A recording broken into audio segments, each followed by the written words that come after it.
이 귀한 시간에 정말로 좋은 말씀을 해드려야 되는데 오늘은 내가 불교를 좀 정리해 드릴게요. 제가 이 컵이 크리스탈이죠. 물도 이 속에 담겨 있고, 이 컵은 누가 만들었을까? 뭐 유리를 만들 수 있는 재료를 모으고 이런저런 끌어 모아 가지고 이런 형태로 만들어서 불에다 굽고 또 이렇게 조각도 좀 하고,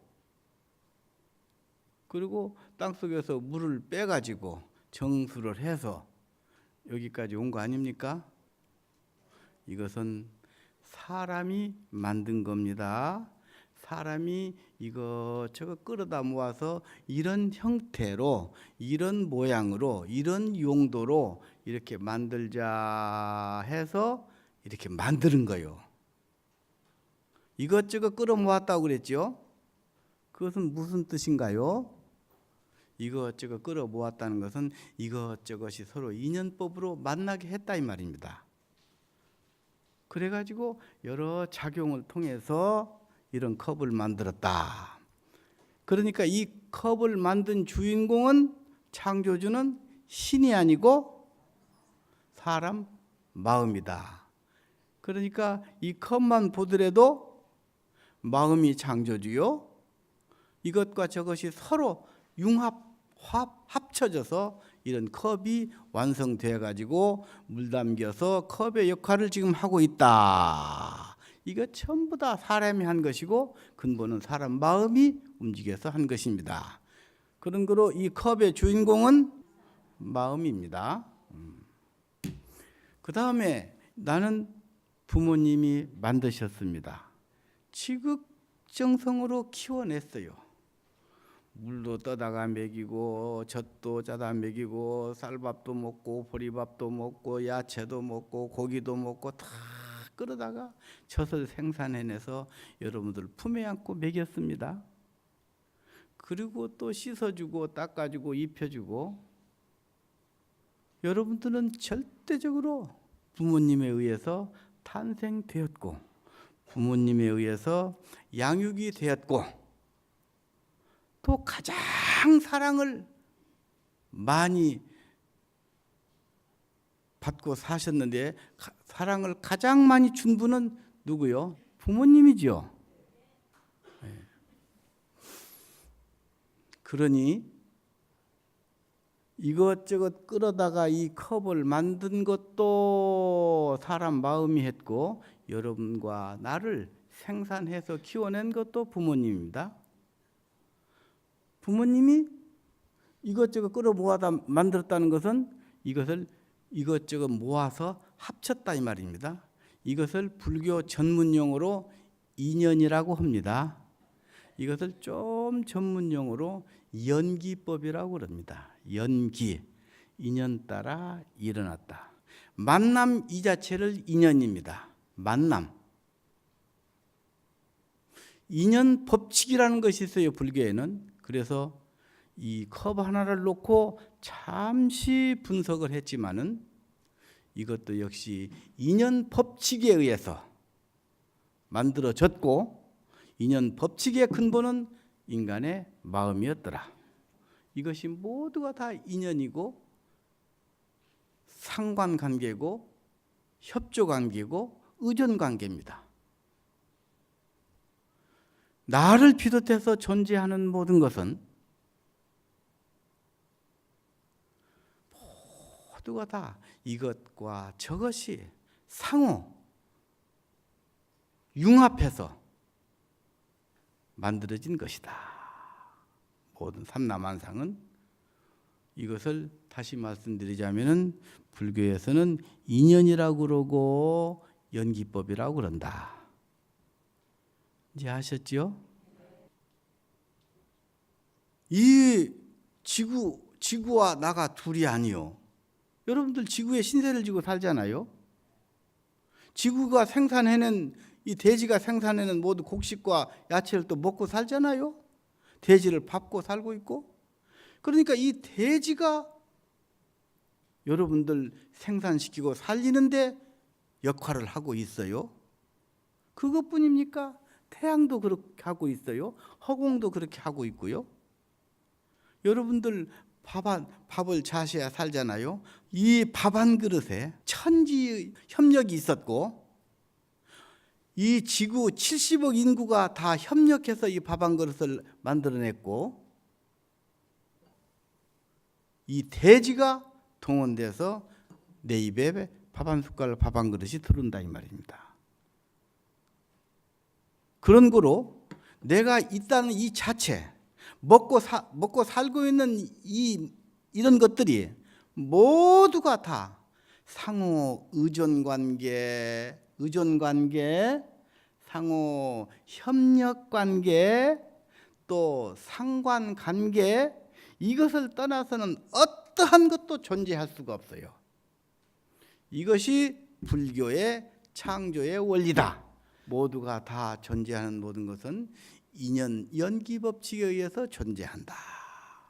이것이 있으므로 저것이 있고. 그게 많이 들으셨죠? 차 유구하니 피유요, 차 기구하니 피기요, 차 멸하면 피멸이라. 이것이 있으므로 저것이 있고 이것이 없으면 저것도 없다. 이것과 저것은 상호 협력 의존관계 속에서 이루어지는 것이다. 부모님이 나를 만들 때 그렇게 했고 내가 이 컵 한 그릇에다 물을 담아 먹는 이 자체도 상호 융합돼서 융합돼서 이런 컵이 만들어졌고 물이 여기에 담겨져서 내가 지금 이렇게 먹고 있다. 그런 거로 이 세상 존재하는 건 모두가 내가 먹고 살고 있는 이 문제 모두가 다 서로 협력해서 서로 도와가면서 서로 융합해서 존재하고 먹고 살고 있다. 빡빡한 인연의 틀 속에서 자기들끼리 무시래로 끝도 시작도 없는 사랑의 미루가 아니라 끝도 시작도 없이 계속 윤회는 거듭되는 거예요. 그냥 존재하는 모든 것은 스스로가 인연 법칙 따라서 존재했다 사라지고 존재했다 사라지고 그러는 것입니다. 이것이 불교의 가르침이요. 존재하는 것 영은 불변한 것 하나도 없습니다. 모두가 다 재행 무상의 법칙에 의해서 변하고 변하는 것입니다. 이런 것도 여러분들이 기본적으로 다 아시죠? 그런 거로 나는 내가 이렇게 먹고 사는 것도 당신 때문이요. 당신 없으면 나는 하루도 못 살아요. 그럼 또 여러분들은 옆 사람한테도 그렇게 해야 돼요. 정말로 우리는 인과관계 속에서 하나일 수밖에 없습니다. 이미 깨닫고 나서 보니까 하나 되어 있었어요. 둘로 나눠서 생각하는 것은 중생심이요. 그냥 우리는 깨우침의 그 속에서 하나 되어 있었어요. 하나 되어 있으니 누구를 미워해야 됩니까? 그냥 사랑할 수밖에 없어요. 여러분 자신을 얼마나 많이 사랑합니까? 그렇죠? 많이 사랑하죠. 그런 것처럼 우리가 저분이 없으면 내가 살 수가 없으니까 여기도 저분도 나와 똑같이 같이 사랑을 해줘야 되겠다. 저분과 나는 이미 하나 되어 있어서 인연의 틀 속에서 인연의 법칙 속에서 연기의 법칙 속에서 우리는 이미 하나 되어 있었어요. 오늘 내가 엄청난 갑자기 와서 바쁘면서도 이거 엄청난 메시지를 지금 여러분들한테 전달하는 거예요. 나도 이렇게 엄청난 소리가 나오리라고 생각도 못했네. 하다 보니까 지금 이렇게 나왔어. 아니, 박수치라는 말씀은 아니고 어떻든 우리는 인연 연기법칙에 의해서 우리는 창조되었습니다. 그렇게 해서 살아가고 있고 부처님은 그 진리를 깨달아서 우리들에게 알려주신 겁니다. 그러니 이제 어쩌란 말이냐. 너와 나는 어쩔 수 없이 서로 뭉쳐서 하나일 수밖에 없어. 나는 당신 때문에 살고 있고 당신도 또 내 도움을 받을지도 몰라 어느 땐가는. 그러니까 너와 나는 서로 도와가면서 사는 처지 아닙니까? 그러니 우리 미워하지 말자. 그리고 서로 사랑해주고 살자. 인생이 살면은 얼마나 산다고 지지고 볶고 미워하고 그렇게 질투하고 사냐. 사랑을 죽으라고 해도 다 시간이 모자라는데 왜 그렇게 복잡하게 살고 있느냐. 부처님은 대자비라는 말씀을 하시면서 자비행은 이건 그냥 단어만 호화롭게 존재하는 것이 아니라 이것은 그냥 불자로서, 아니 수행하는 사람으로서, 아니 불자가 아닌 모든 인간 그 자체가 그냥 자비행으로 일관된 생활을 해야만이 우리의 의무를, 우리의 역할을 다하는 것입니다. 자비행이 없으면은, 자비의 실천이 없으면은 불자도 아니고 인간도 아니고 윤회하면서 인과관계를 맺고 있는 우리들의 역할도 다 못하는 거예요. 내가 남의 신세를 지고 물 한 모금 먹고 밥 한 그릇을 먹고 살았으면은 나도 그만큼 남을 위해서 뭔가 해야 될 거 아닙니까? 그래야 빚쟁이가 안 되고 너와 나의 끈끈한 사랑이 싹 트는 거 아니겠습니까? 여러분들 밥 한 숟갈 여러분 입에 들어오기까지 피땀 흘린 농부들 생각을 해보셨습니까? 그것을 운반하는 또 수송수단 생각해 보셨습니까? 석유를 캐는 저 새카만 그 중동 지역에서 석유를 캐는 사람들 생각을 해 보셨습니까? 밥을 지어서 여러분 입에까지 대령시키는 그런 사람들 노고를 생각해 보셨습니까? 이거 생각해 보면 눈물 나오는 일입니다. 내가 이 목숨 하나 유지하겠다고 이 지구 70억 인구의 노고를 내가 이렇게 다 이렇게 독차지하고 있으니 얼마나 고마운 일인가. 참으로 고맙습니다. Everything thank you so much. 모든 걸 고맙게 생각을 해야 됩니다. 그래서 부처님은 자비를 말씀하시면서 그냥 자비하지 말고 내가 구체적으로 더 이 얘기 좀 해줄게. 잘 들어요. 사무량심이라는 게 있습니다. 사무량심이라는 말은 네 가지 끝없는 이타심. 이해 가시지요? 네 가지 끝없는 이타심. 이게 사무량심입니다. 이 사무량심을 내가 이제 하나하나 들어서 설명을 간단하게 해드릴 테니까 이거 꼭 기억을 하세요. 이 세상 마치고 저승 갈 때 염라대왕 앞에 시험 치고 갑니다. 사무량심을 한번 얘기해봐라. 그러면 몰라요? 그러면 너는 안 되겠다. 지옥으로 지금. 자비희사. 사무량심이 자비희사. 딱 그렇게 되면은 아이고 너 극락세계로 가거라. 그 시험 치고 가는 겁니다. 자비희사. 외웠어요? 사무량심은 자비희사다. 자비희사가 뭔 말일까? 자자는 자비로울 자자죠. 이렇게 자. 뭐 사랑 자자 이런 말도 있고. 그 뜻은 자자는 무조건 베풀으라는 얘기입니다. 남기지 말고 베풀어라. 있는 것. 나는 헐벗고 굶주리더라도 내 이웃을 위해서 그냥 베풀어 봐라. 내 먹을 것 한쪽에 챙겨놓고 자식 먹을 것 챙겨놓고 또 노후에 먹을 것 챙겨놓고 그리고 언제 자비를 해? 그냥 나 생각하지 말고 베풀어 주어라. 물질로 베풀어 주고 마음으로 베풀어 주어라. 병든이 찾아가서 약 사다 주는 것도 베풀어 주는 거 아닙니까? 예. 모든 갖고 있는 일체를 나는 없어서 고통을 당하더라도 베풀어 주어라. 이것이 자아입니다. 베풀어 주면 상대방이 좋아하겠어요? 안 하겠어요? 뺏어오면 좋아하겠어요? 안 좋아하겠어요? 안 좋아하죠? 안 좋아하면 싸매야 되죠? 그럼 더 힘들죠, 살기가. 베풀어 주면은 거기에 평화가 있고 거기에 사랑이 싹 트잖아요. 그래서 마음이 흐뭇하잖아요. 그렇지 않은갑다 이게.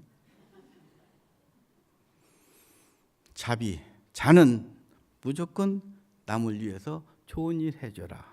그 대표적인 불교 주자가 누굽니까? 보살이요. 불교에는 보살이라는 용어가 있습니다. 보살이라는 말은 일체 행동을 남을 위해서만 하는 것, 행동을 남을 위해서만 행동하는 것, 이것이 보살입니다. 나는 아예 그냥 제쳐놓고 죽든지 말든지 뭐 굶어 죽든지 얼어 죽든지 팽개쳐놓고 오직 혼신을 다해서 남을 위해서 베풀어 주는 것이 보살입니다. 여러분들 내가 보살님 안녕하셨어요? 그러면 여러분들은 네 대답하죠. 근데 진짜 여러분들 보살 자격 있어요? 근데 왜 대답을 해요? 참 뻔뻔하네. 보살행을 하고 대답을 하세요 앞으로. 그런데 이게 그렇게 쉬운 거 어려운 게 아닙니다. 정말로 쉬운 일입니다. 어려워요? 그 다음에 비로 넘어갑시다. 비자는 슬플 비자. 그렇죠? 슬픈 동정심이요. 이게 비자는 동정심.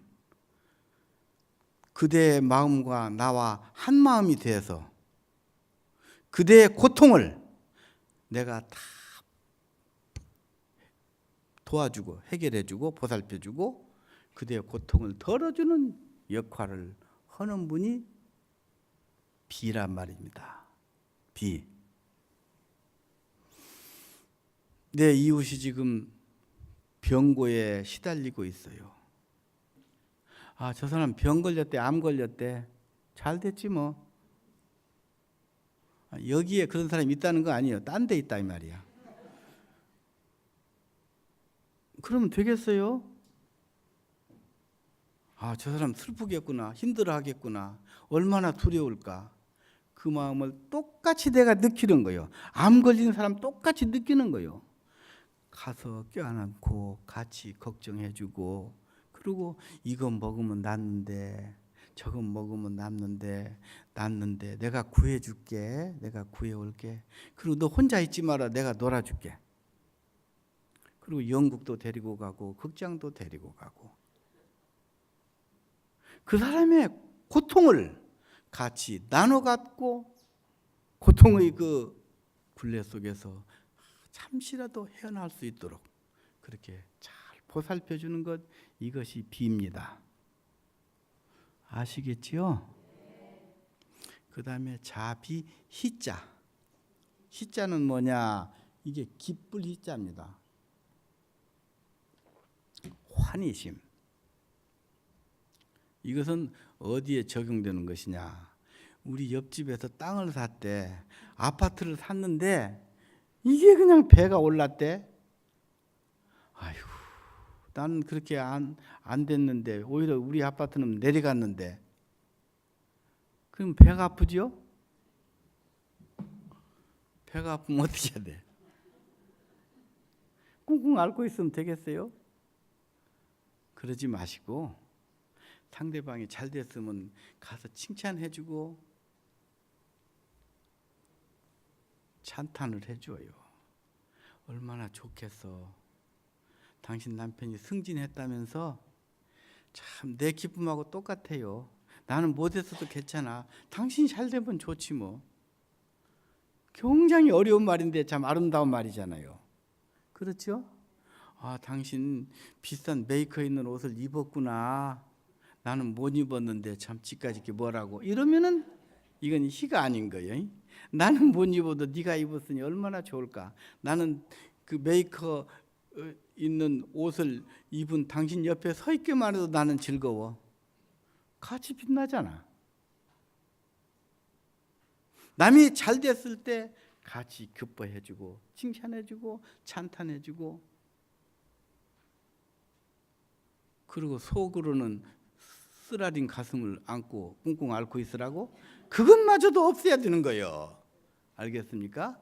한쪽이 기쁘면 그냥 같이 기뻐해 준단 말이에요. 이것이 희입니다. 남의 잘 됐을 때 칭찬해주고 찬탄해주고 축하해주고 꽃다발도 갖다주고 선물도 주고 그렇게 하세요. 그리고 대가를 바라지 말아요. 사무량심은 대가를 바라고 하는 일이 아니에요. 이것은 대가를 바라고 하는 일은 중생들이 하는 짓이요. 그 다음에 하나 남았네. 사자는 버릴사, 놓을사 그런 뜻이에요. 놓을사, 버릴사, 비울사, 비운다. 여러분들 남을 돕고 살려면은 자기 욕심 먼저 챙기고 따로 챙겨 놓고 남을 베풀 수 있는 기회가 별로 많지 않습니다. 내 것은 비우고 내가 먼저 동네 이장 할게, 너는 반장이나 하고 있어, 이런 정도면은 그게 자기 욕심부터 채우겠다는 얘기 아니요. 절대 그런 마음으로는 남을 도와줄 수 있는 마음이 안 생깁니다. 나는 그냥 못 돼도 되니까 나는 내려놨어. 나는 비웠어 이미. 그러니 너라도 잘 되면 좋겠어요. 나를 철저하게 비우고 남을 이어서 채워줄 줄 아는 그런 사람이 한번 되어보세요. 얼마나 멋있고 재미있을까요? 이런 소리를 하니까 여러분들이 참, 저 스님은 참 철도 없어, 네가 한번 살아봐라 세상. 그렇게 되는가?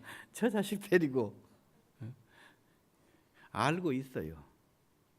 그러나 사무량심을 배운 우리들은 이게 바로 밝은 길이고 내생의 극락세계 가는 길이고 인생을 단 하루를 살더라도 행복하게 사는 길이 여기에 있기 때문에 그 일을 먼저 택해서 실현 한번 해보자 이 말입니다. 사무량심 그렇게도 어려운가요? 어렵죠? 어려워요? 그러면 누구 말대로 해봤어? 오늘 내 법문을 들은 여러분들은 한번 해보세요. 부처님 왕자 아닙니까? 왕이 아닙니까? 일국을 다스릴 수 있는 왕이요. 그거 다 버렸지 않습니까? 중생의 생로병사를 해결해 주려고 너와 내가 하나 되어 있음을, 그 진리를 깨우쳐서 알려주려고 히말라야산 6년 고행해서 부처님이 되셔가지고 중생에게 84,000 대장경을 짊어지고 와가지고 우리들에게 알려주신, 길을 알려주신 분이 아닙니까? 그분은 철저하게 자기를 희생했지 않습니까? 심지어 장가 갔다가도 버리고다 산으로 들어갔지 않습니까? 지장보살 어떤 분입니까? 부처님 제자인데 부처님 밑에서 열심히 수행을 하다가 자기 어머니가 돌아가셨어요. 자기 어머니가 어디 계실까 하고 천상 극락세계를 살펴보니까 없어. 어머니가 없어요. 인간계를 살펴보니까 인간으로도 안 태어났어. 어디 갔을까 하고 지옥을 들여다보니까 지옥에서도 제일 고통받는 지옥에서 있더란 말이요. 그 어머니가 이제 살아생전에 악행을 많이 했습니다. 그건 시간이 없으니까 넘어가고, 어떻든 엄청난 악행을 해서 지옥에 떨어졌어요. 그것을 보고 참을 수가 없어요. 그래서 부처님 앞에 와서, 부처님, 우리 어머니가 지옥에 떨어졌어요. 나쁜 짓을 많이 해가지고 어떻게 하면 건지지요? 방법을 알려주고, 가서 네가 기도해주고 그래라. 네가 자꾸 설득하고 말로 설득하고 해줘라. 알았습니다. 내가 오늘부터 지옥에, 이 지장보살은 거의 이제 극락세계 갈 수 있는 공부가 다 끝난 분이요. 부처님과 동격이 될 수 있는 그 위치에 있는 분인데 스스로 지옥을 택해서 지옥 문을 열고 들어갑니다. 딱 들어가면서, 그러기 전에 부처님한테 맹세합니다. 부처님이시여, 내가 지금 지옥 갑니다. 똑같은 지옥 고통을 받고 있겠습니다. 그러나 내가 나올 때는 죄인이, 지옥 중생이 하나도 없고 지옥이 비었을 때 나는 맨 마지막에 올게요. 그랬어요. 그러니까 부처님이 너무도 감동했죠. 오, 나의 제자로서 참 훌륭한 원을 세웠구나. 장하도 장하도다. 그대 이름을 지장보살이라 하여라. 역시 보살 칭호 불러주고 그 다음에 지옥 중생을 제도하는 임무를 맡기신 분이요. 지장보살은 이미 극락세계에 가 있을 수 있는 공부가 됐는데도 불구하고 스스로 지옥을 택했습니다. 이거 자기를 비운 거 아닙니까? 이게 자비심 아닙니까? 유마거사라고 또 있어요. 불교에. 장가 가고 살리면은 일반 세속 그 유마거사는 병 걸렸어요. 문수보살하고 보현보살하고 부처님 제자들인데 유마거사 문병 갔어요. 부처님 대신해서 문병 갔어요. 유마거사 듣자 하니까 큰 도가 높으신 분인데 어쩌다 병에 걸렸습니까? 업보에 의해서 그렇습니다. 업보. 언제 났지요? 유마거사 말이 얼마나 멋있는 말을 한 줄 아십니까? 중생의 병이 나으면은 그때 나도 나을 겁니다. 중생, 이 사바세계 중생, 아픔이 하나도 없을 때, 아픈 사람이 하나도 없을 때 내가 그때 비로소 나을 겁니다. 그러니 나는 이 앓고 있는 것은 중생이 아프니 나도 이렇게 아픕니다. 중생과 나와 한 마음으로, 한 생각으로, 한 몸으로 본 거 아닙니까? 이 부처님을 비롯해서 지장보살, 유마거사, 대표적인 자기의 희생입니다. 그런 분들이 부처님이 되고 보살이 되고 유마거사라고 2600년이 지났는데도 그분의 공덕을 찬탄하고 지금 우리가 이 얘기하고 있지 않습니까? 그러니 철저하게 자기를 낮추고 자기를 희생하고 남을 위해서 봉사하면은, 남을 위해서 보살행을 하면은 여러분 그게 어디 갑니까? 여러분들의 공덕장이 되는 것이고 여러분 마음이 스스로 행복한 것이고 하루를 살더라도 당당하게 여유 있게 사는 겁니다.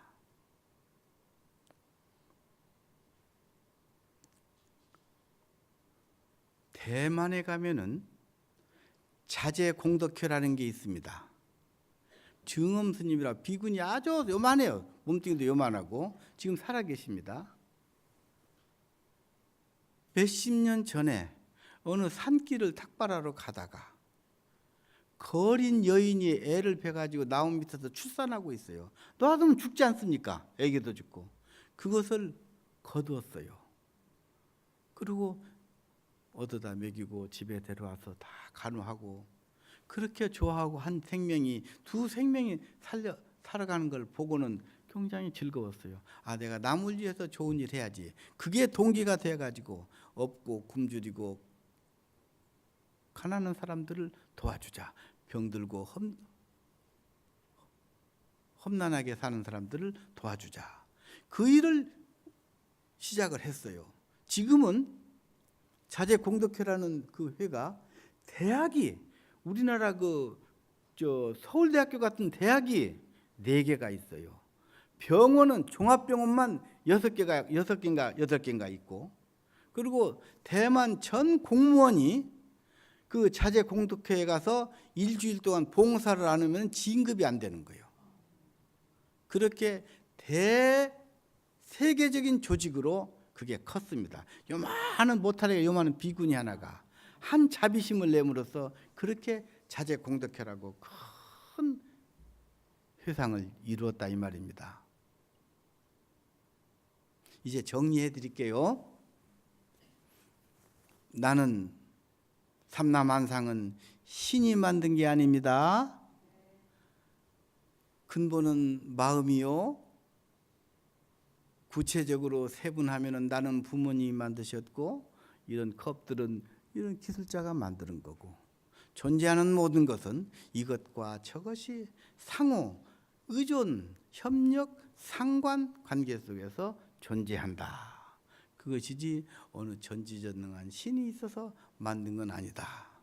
만약에 이 세상 누가 만들었을까요? 그러면 하나님이요. 그러면은 여러분들 어떻게 해야 되냐? 땡, 헛소리 말아라. 네가 있으므로 내가 있어. 이것이 있으므로 저것이 있고 저것이 없으면 이것도 없어. 그 주체는 바로 마음이야. 아시겠지요? 내가 한 가지만 더 얘기할까요? 우리나라 지금 저 세계적인 그 K-팝 그 선풍을 일으키고 다니는 방탄소년 BTS 24살 먹은 애가 유엔에서 강연한 거 들으셨습니까? 7분 동안 강연했어요. 그 강연을 내가 영어를 잘 몰라서 구체적인 것은 모르나 첫 마디가 Who are you요? 당신 누구지요? Say your name. 네 이름 좀 말해봐. 밝혀봐. 그리고 실패도 자기 자신이요. 그것을 해결하는 것도 자기 자신이라고 말했어요. 그리고 더 멋있는 말은 Love yourself. 너 자신을 좀 사랑해. 네가 주인공이니까. 너 자신을 사랑해. 너 함부로 굴리지 마라. 네 몸뚱이 술에 빠져갖고 향락에 빠져가지고 어느 유혹에 빠지고 인간이 못할 짓을 하고 사는 것, 마약이나 뭐 이런 것들은 자신을 사랑하는 게 아니에요. 자기 자신은 창조의 주인공이요. 고귀하게 갖고 와야 돼. 그것이 바로 Love yourself 아닙니까? 그 다음에 또 그 애가 또 뭐라고 신통한 말을 했어요. 모든 것은 연결되어 있다 그래. 연결되어 있다. 연결이 뭐예요? 내가 아까 뭐라고 그랬죠? 존재하는 모든 것은 이것과 저것이 합쳐져서 존재한다. 그 애가 그런 말을 했어요. 모든 것은 연결되어 있어요. 그 사람이 불교 신자인지 아닌지는 내가 확인 안 해봤어요. 지가 스스로 뭘 깨달아서 그런 얘기를 했을 거예요. 내용 자체가 전부 불교 얘기입니다. 창조의 주인공은 누구지요? 네? 나 자신이지요? 네. 그리고 그러려면 남을 또 사랑해야 되겠지요. 너와 나는 하나이니까. 서로 돕고 사는 존재들이니까. 이제 미움이라는 것 우리 마음속에 담아두지 맙시다. 남을 사랑하고 사는 게 제일 재밌습니다. 네. 마치겠습니다.